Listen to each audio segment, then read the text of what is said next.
Hello, hello. Trying some new things today. Live streaming on both Twitch and YouTube. Let's see how that goes. I've had a great chat with Jonathan from Exorcism a couple of days ago, and we agreed I'll run a couple of live coding sessions throughout February to celebrate Functional February, which is an initiative that is part of the 12 in 23 goal for Exorcism users. If you've not checked that out yet, you should do that very, very soon.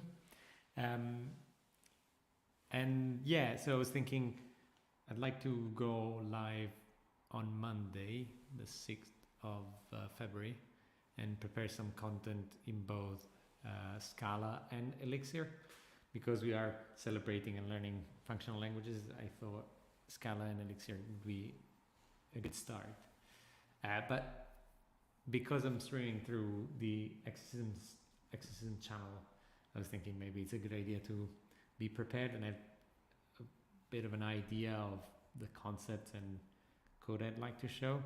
So we'll do this, what we'll call an informal session today on my own channel, where we go through some potential exercises, and then I'll take it from there, and then some of the concepts and ideas we come up with during this session I'll try and shape and talk about on Monday. So first thing I'll share with you is the fact that if I go to this nice window here, the Exorcism team has shared a pretty amazing video, which is 1 hour long, where they go through the basics of functional programming, and they stress a few fundamental concepts around functional programming. One of them is the one of functions as first-class citizens. They then talk about pure functions, immutability as a big, strong idea that functional programming builds on top of, and then pattern matching and recursion. And I think as we go through these exercises, maybe we'll try and highlight a few of these things, right? So maybe what I can do is, when we start coding, I can just have these concepts somewhere so that I don't forget, and I'll try to draw some connections between the code we write and some of these concepts. So let me just go back here and go to the Exorcism website, go back to my tracks, get back into the Scala track, which I joined a while ago as part of the 12 in 23 challenge. And I was thinking about what exercise I could take on next. And humming is the suggested one. It's about calculating the humming distance between two strings, and in particular these two strings represent DNA, but they could be representing whatever, it doesn't matter. And it's an exercise I've done already in other languages, so it should be fairly easy to map concepts that I've seen in other languages into this one. But let's give it a go. So the idea is, given two strings, and again in this case they are nucleotide strings, so DNA string where each character corresponds to a nucleotide, and there are 4 different types of nucleotide and only 4 valid characters representing them. In some versions of this exercise, it's important that we reject any invalid input, so let's keep that in mind. And then what we do is we look at them character by character and return the number of characters that differ throughout the iterations. And so in this example, you can see there's 1, 2, 3, 4, 5, 6, 7 characters that differ between the top string and the one at the bottom, and so the humming distance between these two is going to be 7. Sounds easy enough. There are actually a few different ways of doing this, because at times in Exorcism exercises you will find very, very nice tutorial explanations. It is worth reading through, what the exercise has to give us as information. So it says the Hamming distance is only defined for sequences of equal length. So if one sequence is longer than the other one, we don't want to return an actual number. And again, this is a very functional thing to do. Rather than throwing an exception or raising an error, we're just going to return a value that represents the absence of a value.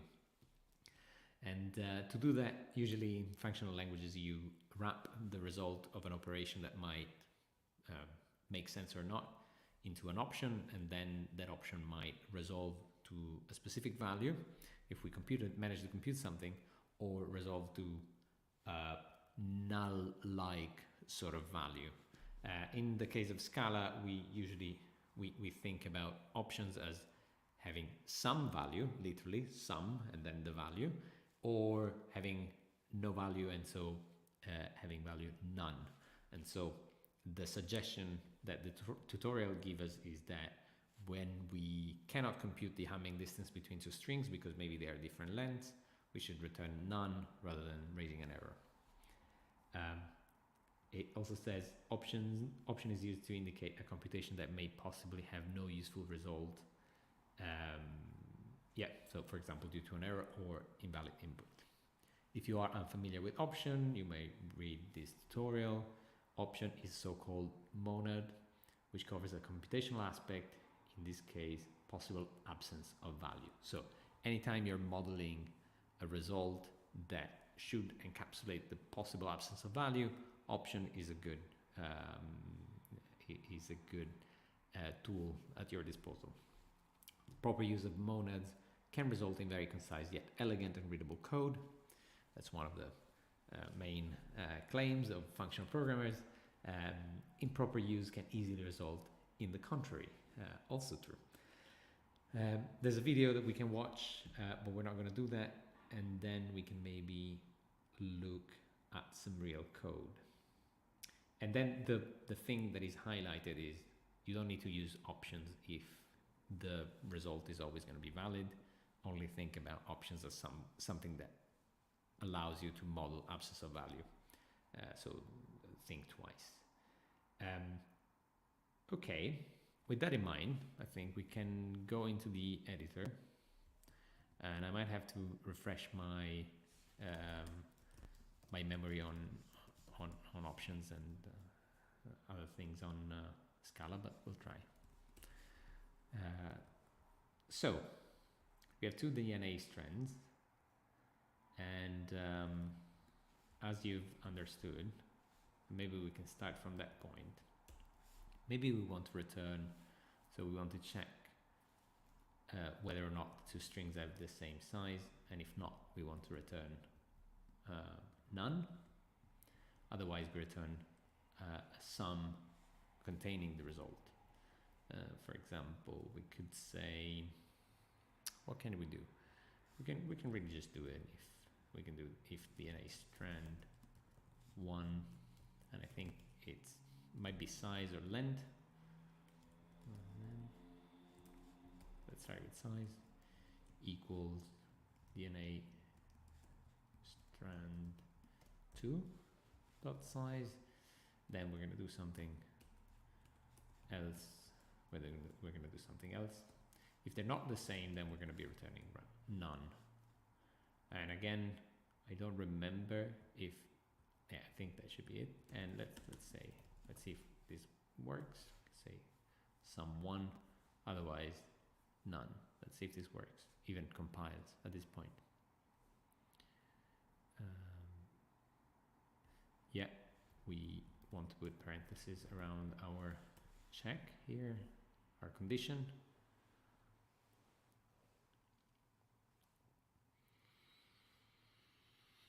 And I'm expecting to see some tests failing. That's totally normal.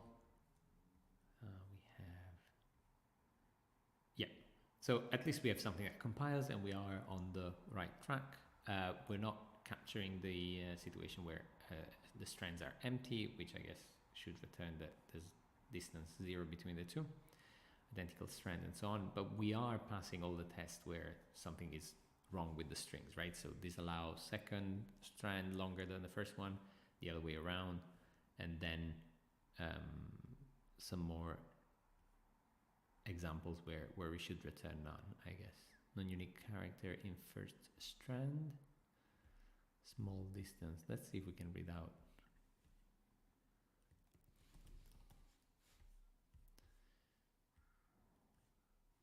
I wonder how we're passing this test. But yeah, let's not focus too much on that. Results look good, at least we're compiling. And the next step is to actually do something when the two DNA strings are the same length. And we can more or less take a similar approach to what is done here when we look at the two strings and compare them character by character. And usually when you want to, you can look at that as comparing pairs of characters. One way to go about it is to zip one list to the other, so one character list to the other, and then compare each list and increment a counter if we see different values, right? I need to refresh my memory on how to do that in Scala, because I don't know if DNA strand as a string is something we can call zip on. But actually, this is a great opportunity to go and check out the Scala documentation. I think the version of Scala that we're using here is Scala 2.13. So when looking at the documentation, we want to make sure we're looking at the right version of the docs. So Scala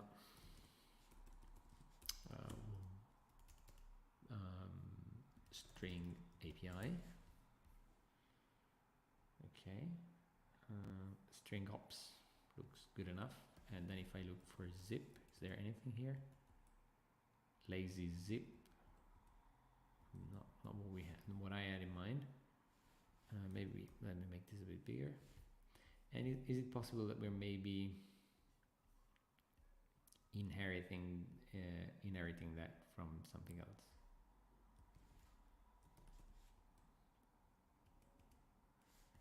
No. And can we split or look at the characters? Something like 2 character or something similar. Steps over characters in the string. A char stepper. What a name. Maybe we want to do that. Then eventually we can count something. Diff. Wow, there's also this diff, which might be doing the work for us. Okay, let me try with the zip, and maybe we'll get a complaint. Or we could take another approach. Okay, let's find a way of doing this, and then we can maybe iterate on this, right? So if I do this, is this even compiling? We zip, and then we do .map or .count.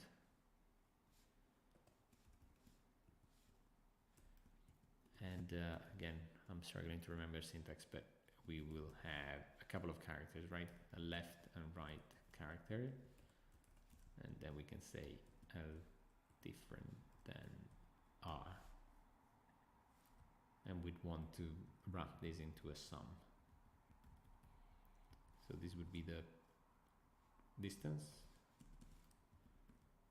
And we'd return sum of that distance.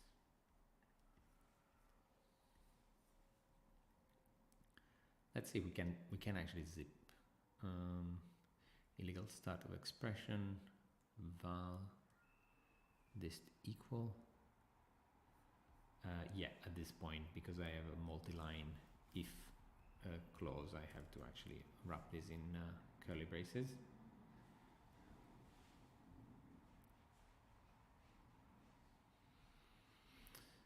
And consider case pattern matching. Okay, yeah. So the type requires a 1 argument function accepting a tuple of 2 elements. So we'll have to use case here because we are pattern matching, and we need to let Scala know that we're doing that.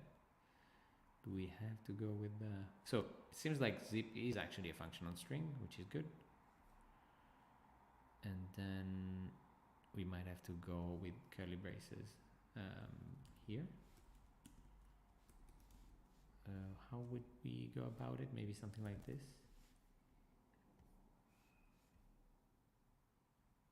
Or maybe we need the parentheses. I'm struggling to remember the Scala syntax, but that's the price of going from one language to the other. Okay, this seems to work. I'm pleased. And now what we can do is we can go back to the video we watched, I mentioned earlier, right? And think about some of the concepts that that I mentioned earlier that are there, right? I'll paste them and remove anything that doesn't really matter here.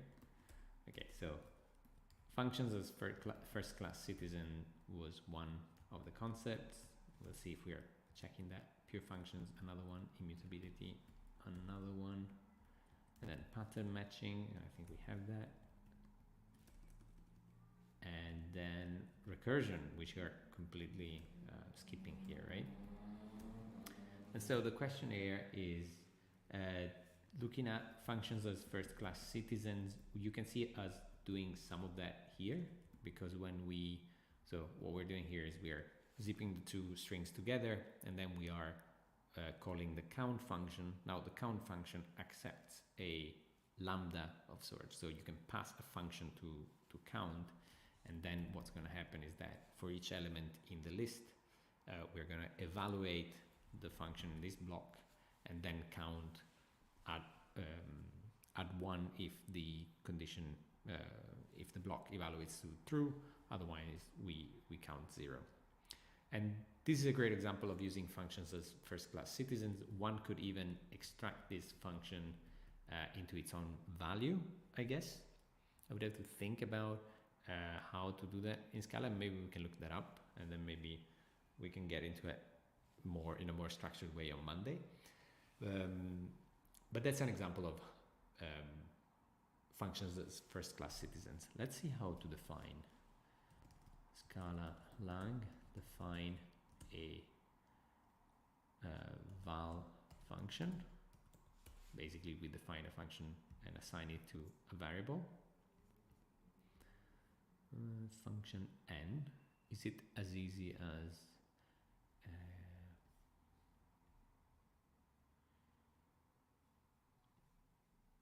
yeah, maybe this is a good resource. So we'd say Scala's function syntax. Okay, yeah, here we go. And I wanted to check if there's a case anywhere.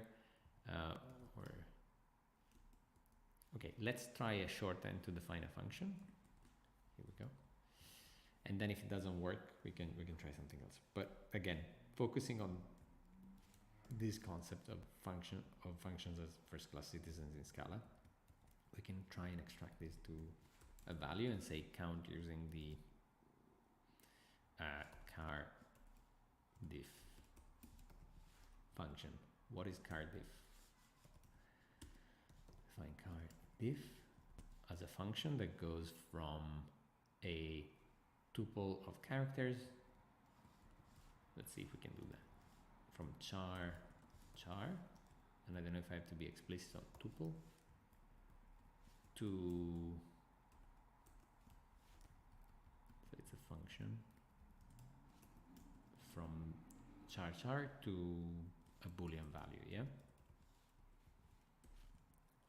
And it looks like this. It pattern matches on the tuple. Let's see if this works. And if it doesn't, we'll figure out what's wrong with the syntax. Expected, okay. This might be me not remembering how, well, first of all, let me try if this is a shortcut that we can take. If the compiler understands that I mean it's a tuple of 2 elements. And then rather than a single arrow, is it a double arrow? Let's see, Scala function signature. Declarations, maybe we can see something here.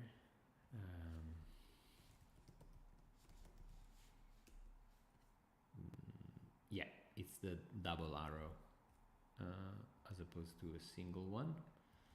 So this is what we want, I think.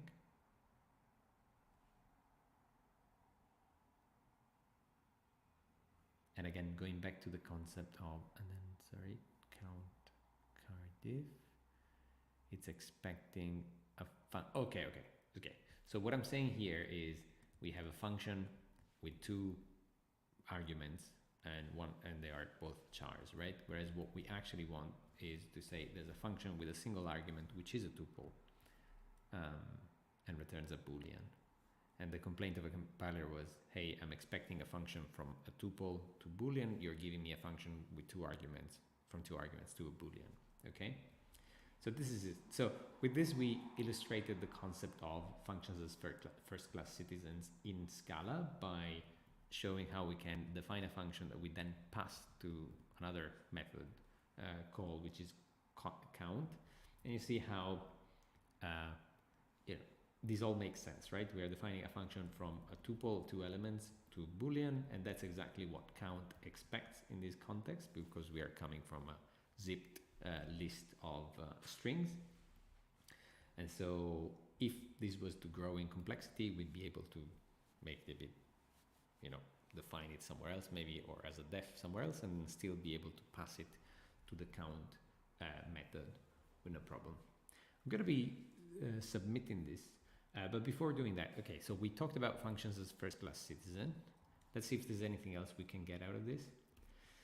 Pure functions. So the idea with pure functions is that, and I'll just go for a very, very basic, not even definition, but an understanding of it, which is it's pure, we call a pure function a function that doesn't make any side effect, meaning we don't change anything outside of the we don't mutate anything as we run the function.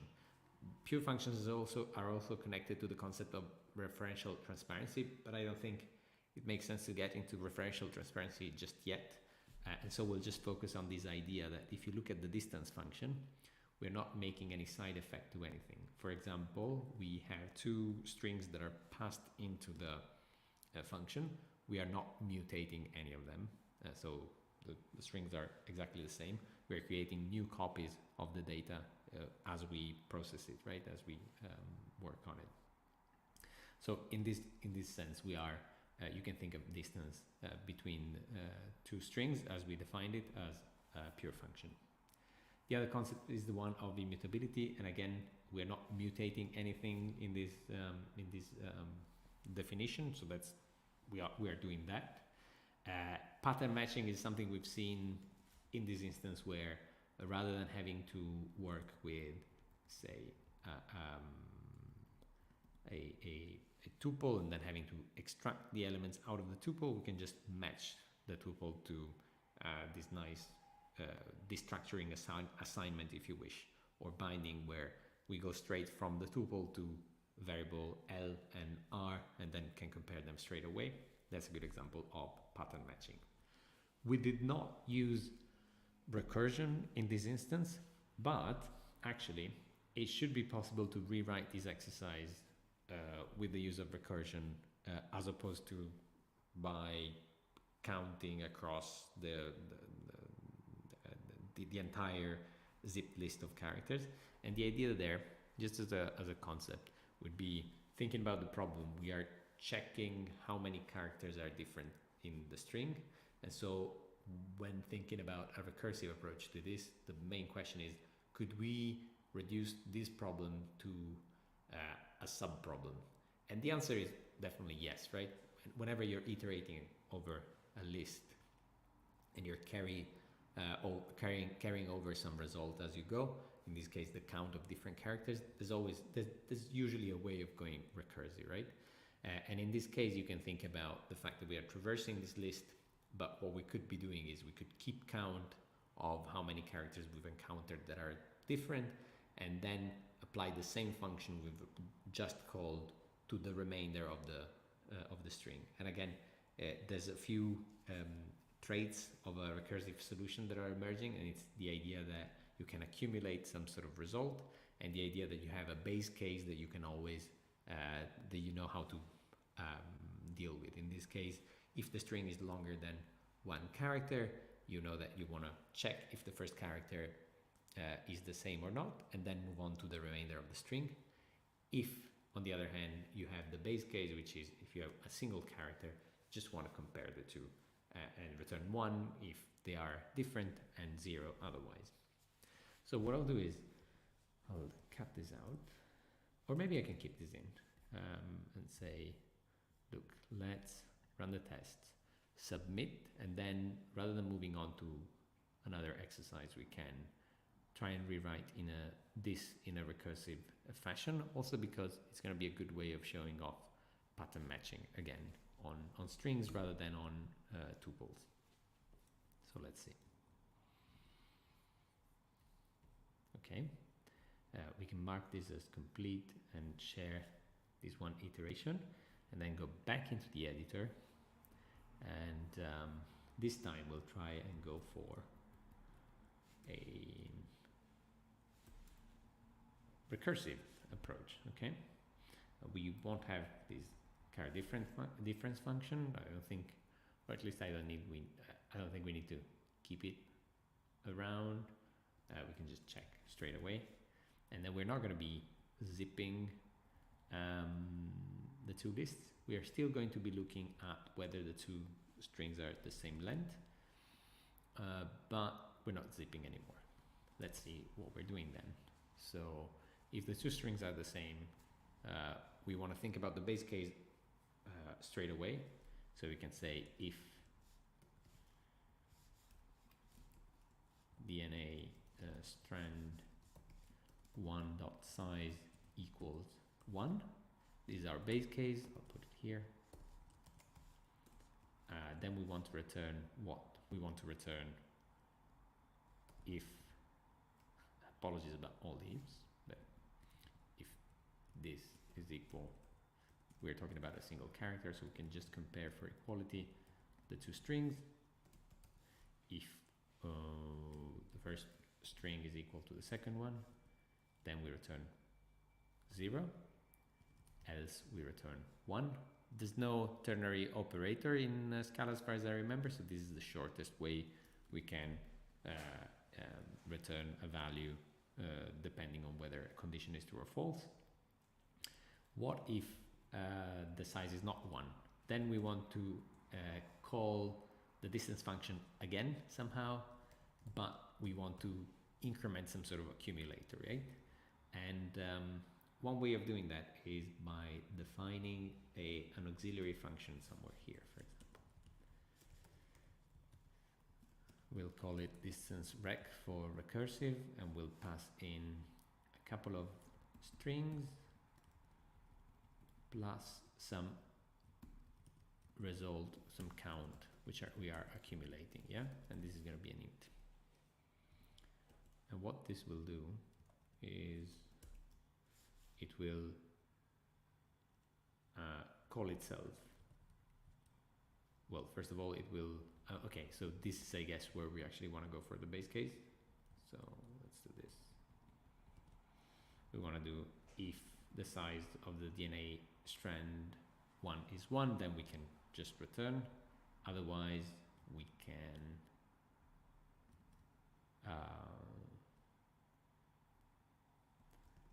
can call distance rec on a substring, and to actually get the substring, we can do DNA strand tail. Also here we want to do, I'll get there. We want to increment this by count, and I think we should be able to say count plus the result of this if, right? Because this is what we were accumulating. And then on the other hand, we can do distance rec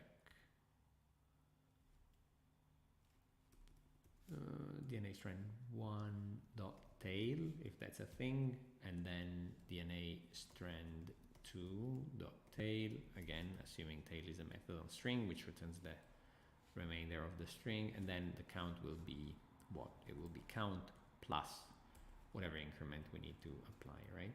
So for example, here, if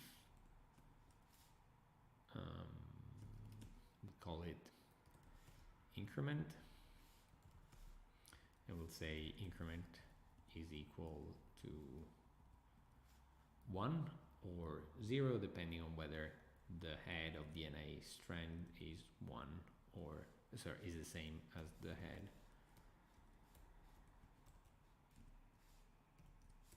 of strand 2. Head 0, else 1. Something like this. I think this should go. And again, let's just verify that we have everything we need here. This goes here. And what we're doing is we're saying, and okay, if the two are the same, then we just call the instance rec. I guess one of the aspects that makes it good to actually split the auxiliary function from the main function is the fact that we can push all the controls onto the and the argument checks onto the wrapping function, and then make the auxiliary function very lean. And in this case, we're going to be passing in DNA strand 1, DNA strand 2, and an initial count of 0, which we can actually use a default argument for here. Just say, if you don't say anything, then I'll start the count from 0. And then the idea here is we want to wrap this into sum. Again, distance rec doesn't have to do anything about it. We can make it's working under the assumption that the two strings are the same length. And then again, base case, if the string is long 1, then we can return whatever the count has been so far, and then 1 or 0, plus 1 or 0, depending on whether the two strings are the same or characters are the same. Otherwise, we check whether the head is the same or not, and then we move on to computing distance rec on the remainder of the list. You'll notice that this is a way of formulating the problem where distance rec is called a tailed recursive function, meaning the function it's calling itself, and the stack can be kept very lean again, because we're not going with an approach where we're doing count plus distance rec, for example, where the program execution has to keep track of the fact that we have a set of suspended computations, but actually, because we're passing the count incrementing as an argument, the way the program runs is much more efficient. Let's see if this even works, and if it does, we can make some considerations on pattern matching. Okay. So, okay, we forgot to return stuff, right? Did we? So we're doing if. Yes, I have to be explicit in returning stuff because we're using braces here. Or maybe no, maybe not. I just need the equal sign here. It's something that always gets me about Scala function definition, the fact that you do a def and then an equal sign, which is a bit awkward. Let's see, what else is there? Recursive method, distance rec needs result type. Okay, when you're defining recursive functions in Scala, you have to provide the return type. That's so that the compiler, you're basically helping out the compiler, yeah? And in this case, I think it's an integer, because the base case is what we should focus on. That's either 0 or 1. Let's see.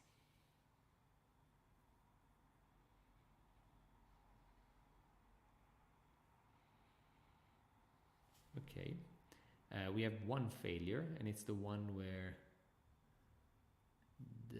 okay, luckily, so we haven't considered the real base case here, which is the one which is actually much it's even more clever, I think.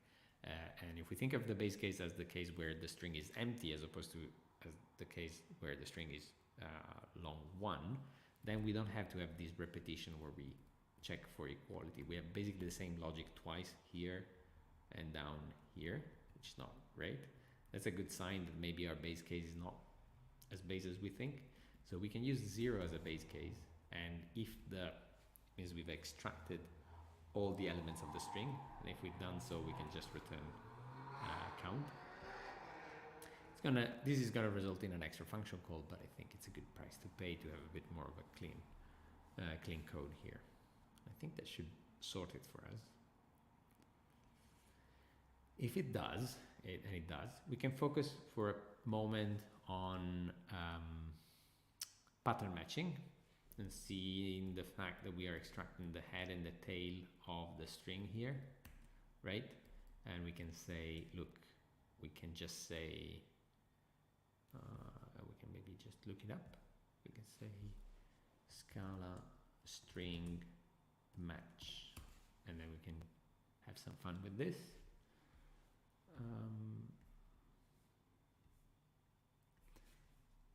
Pattern matching tool, or yeah, let's go for this. I'll go back to Scala 2 because that might be confusing otherwise.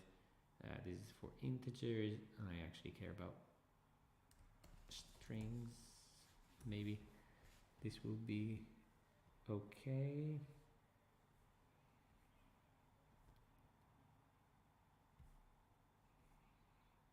Matching on type, no, none of these. Okay, let's say string pattern matching is maybe a better way of saying this. All right. Stack Overflow got me. We have conditions like starts with, but I wanted something a bit better than that.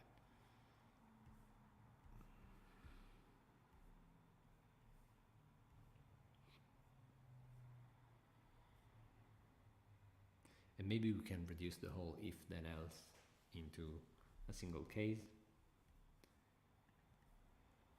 Not very helpful.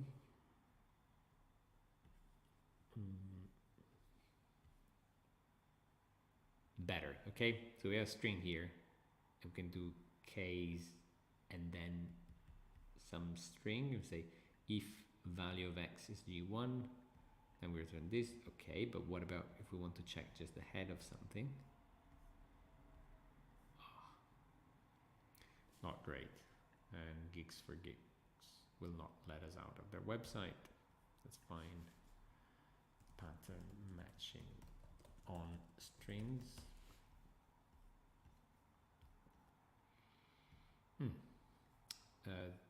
Beldung is a website where I found loads of useful information in general, and I can see, so this is the easy pattern matching, which we don't care about.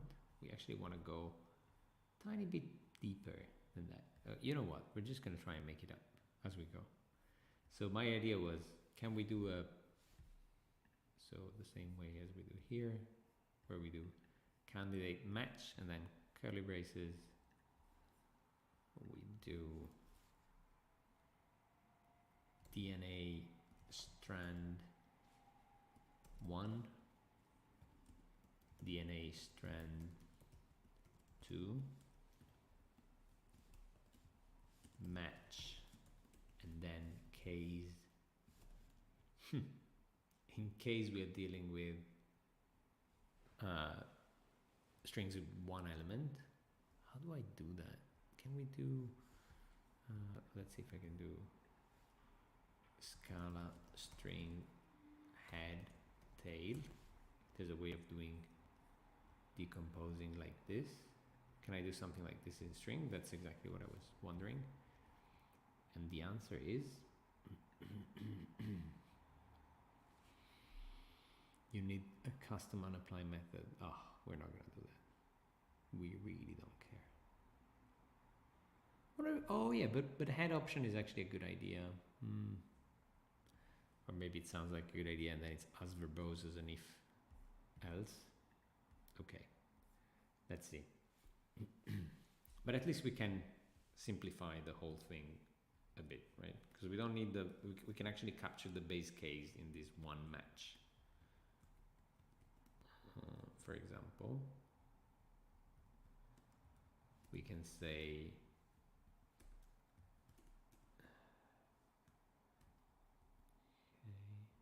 yeah, we can case and say if actually we could do this. We could do an option. Can we? and say if we have sum of character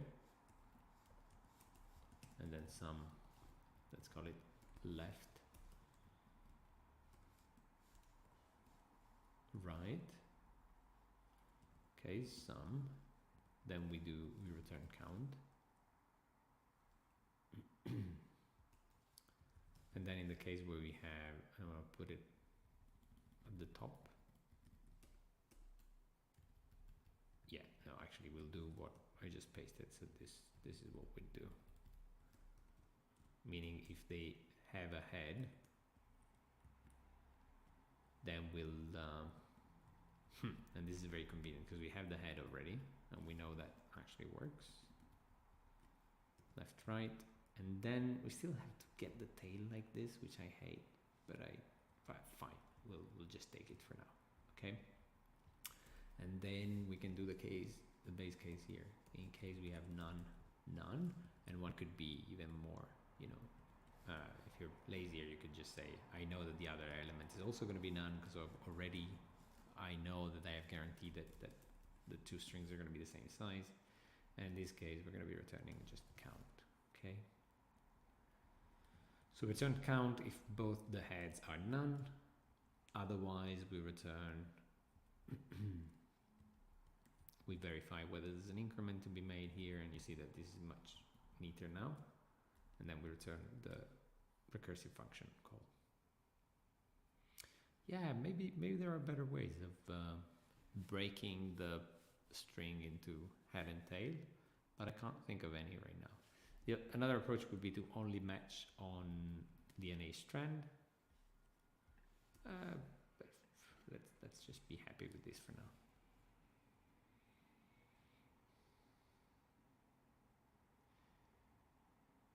And then case match. Are we not closing this? Not found value. Yeah, spelling is just a typo here. And then if you really want to go overboard with match cases, you could rewrite this as a match case. I wouldn't necessarily recommend it because at the end of the day, you're just rewriting the same thing. It's going to be using the same number of characters, but you know, you could do something like case what? Can we do a straight case here like we did earlier? We could do case DNA. No, actually case left. Well, 1 and 2, and then add a guard if 1 dot size equals 2 dot size, which I think, I don't know if it's doing what I think it's doing, but I think this is binding DNA strand 1 to 1 and DNA strand 2 to 2, and then looking at this guard and depending, applying different things. So I'll just comment this out for a moment. Case 1, then the size is the same, then I return sum of this.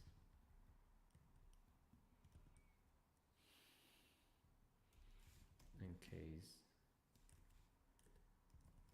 underscore, so in other cases, then we return none. Would this even compile?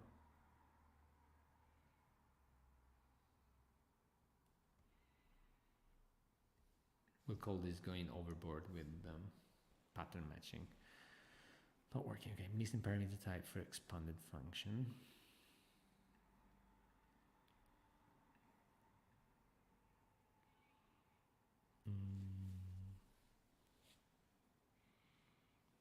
Blind to missing parameter type for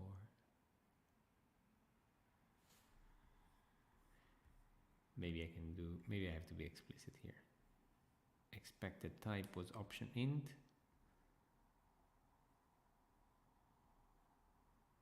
Def distance. Are we not returning a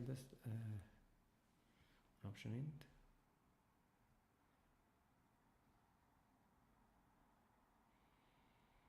The argument types of anonymous function must be fully Okay. Oh, okay. Is this about having string here, or I don't think that's the issue. If this doesn't work, we can just make it a bit simpler on ourselves, because we can always, I can never figure out when is the right time to use matching. So can I do this?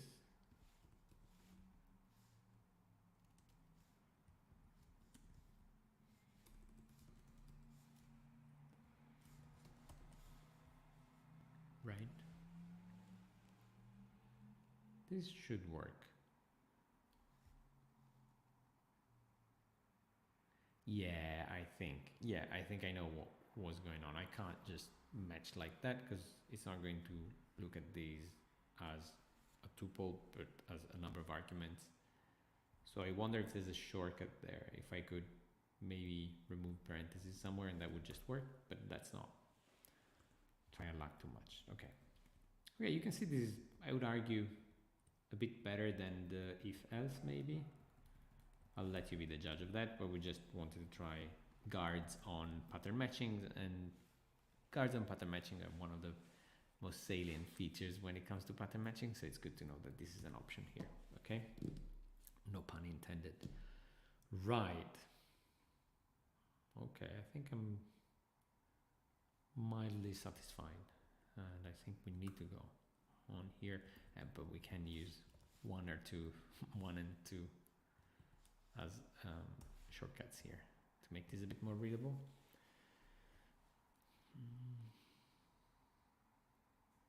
Cool.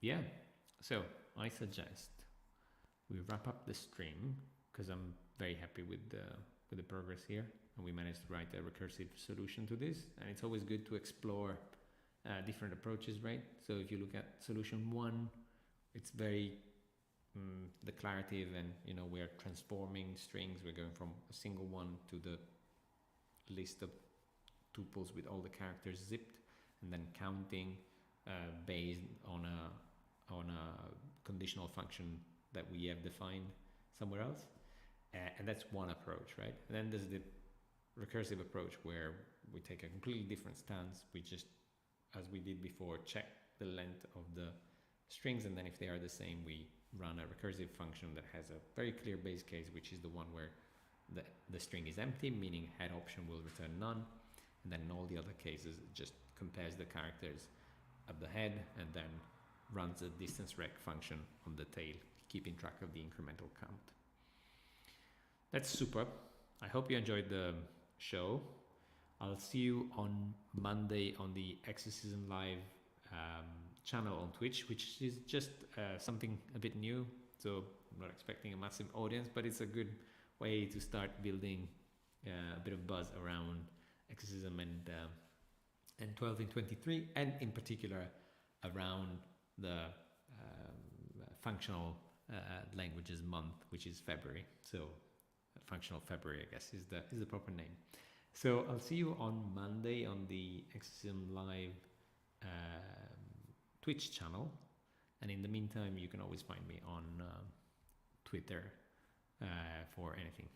Just go for private messages or whatever, and you can of course comment on the YouTube videos as well. So thanks for watching, and see you on Monday.